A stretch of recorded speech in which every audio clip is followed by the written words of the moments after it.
আসসালামু আলাইকুম। রুইস মম কিচেনে আপনাদের স্বাগত। আজ আমি আপনাদের তৈরি করে দেখাবো প্রাণ ঠান্ডা করা এক রেসিপি মালাই কুলফি।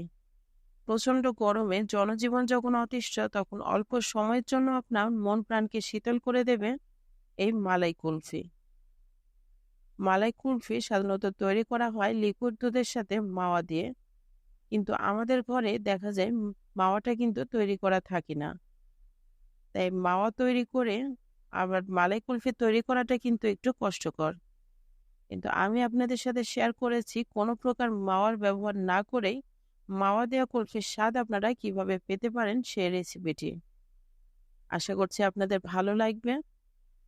আর একবার যদি আমার এই রেসিপিটি ফলো করে আপনারা বাসায় তৈরি করেন, নেক্সট টাইম আর কখনো বাইরে কিনে খাবেন না এই মালাই কুলফি। তো চলুন আর কথা না বাড়িয়ে মূল রেসিপিতে চলে যাই। আমি এখানে 2 লিটার লিকুইড দুধ নিয়েছি। আমি একটা ফার্ম থেকে আমার 1 মাসে যে পরিমাণ দুধ লাগবে সেগুলো নিয়ে এসে সংরক্ষণ করি। আমি পুরো 2 লিটার দুধ ঢেলে দিচ্ছি। আমি মাঝারি আঁচে জাল করব।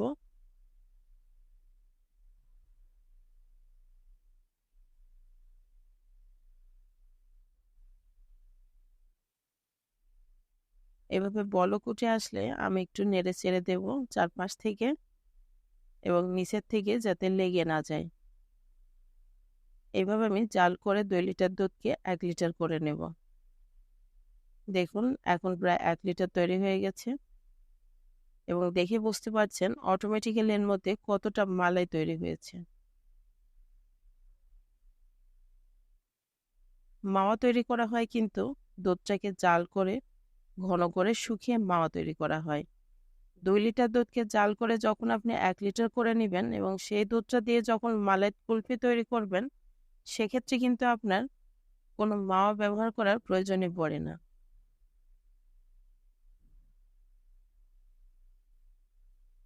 আর স্বাদের কিন্তু কোনো তারতম্য হয় না।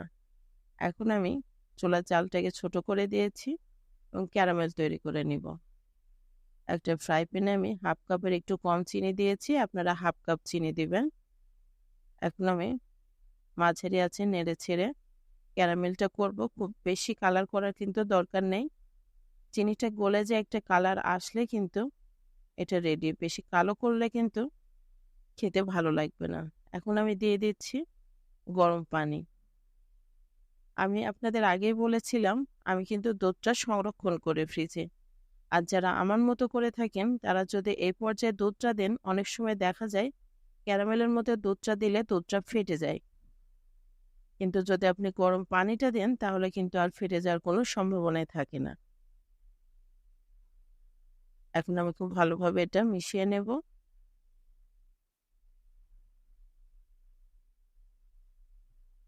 এটাকে দুধের মধ্যে আমি দিয়ে দিচ্ছি। আমি একটু নেড়েচেড়ে একটা বলক তুলে নেব যাতে ক্যারামেলটা দুধের সাথে খুব ভালোভাবে মিশে একটা কালার চলে আসে। দেখুন আমি এখন দিয়ে দিচ্ছি 1 চিমটে এলাচের গুঁড়া। এখন আমি চুলার জালটাকে বন্ধ করে দিব। একটু নাড়াচাড়া করে নিচ্ছি।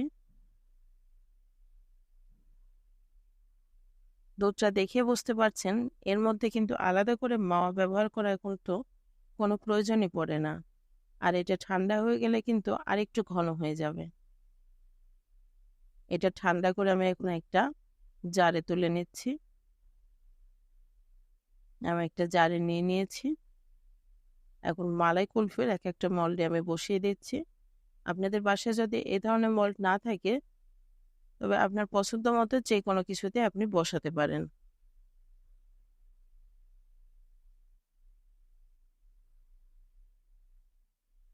দেখুন এই দুধটা কতটা ঘন হয়ে গেছে আর এর মধ্যে কতটা মালাই তৈরি হয়েছে।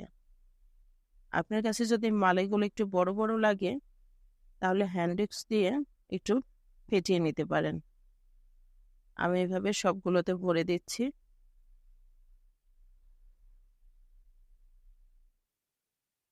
আমার ঠিক এতগুলো হয়েছে। এখন আমি এগুলোতে ঢাকনা লাগিয়ে দেব। দেখুন আমি কাঠের মাপ করে ঢাকনাগুলো ছিদ্র করে নিয়েছি। যাতে সহজে আমি কাঠিগুলোকে দিয়ে দিতে পারি। এভাবে আমি সবগুলো কাঠি দিয়ে দিব। এবার এগুলোকে আমি একটা পাতিলের মধ্যে চাল দিয়ে তার মধ্যে বসিয়ে দিয়েছি, যাতে ডিপ ফ্রিজে বসাতে আমার কোনো অসুবিধা না হয়, কারণ এগুলো খুব পাতলা, যেকোনো সময় পড়ে যেতে পারে। এভাবে দিলে কিন্তু পড়ে যাবে না। আমি এটা 5 থেকে 6 ঘন্টা ডিপ ফ্রিজে দিব। 5 থেকে 6 ঘন্টা পর ফিরে এলাম। দেখুন, এটা কিন্তু এখন আমি নরমাল পানির মধ্যে শুধু দেব আর তুলব, তার বেশি কিন্তু রাখা যাবে না। এভাবে একটা খুলে আমি আপনাদের দেখাচ্ছি। দেখুন কতটা পারফেক্ট হয়েছে।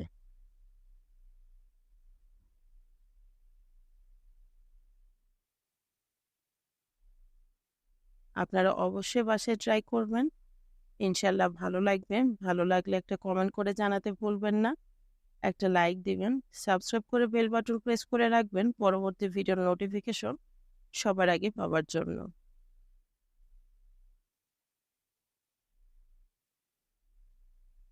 আমি আপনাদের একটা খেয়ে দেখাচ্ছি।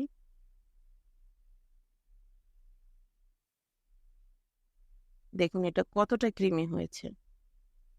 আপনারা অবশ্যই বাসায় ট্রাই করবেন। আজ এ পর্যন্তই। ভালো থাকবেন সবাই।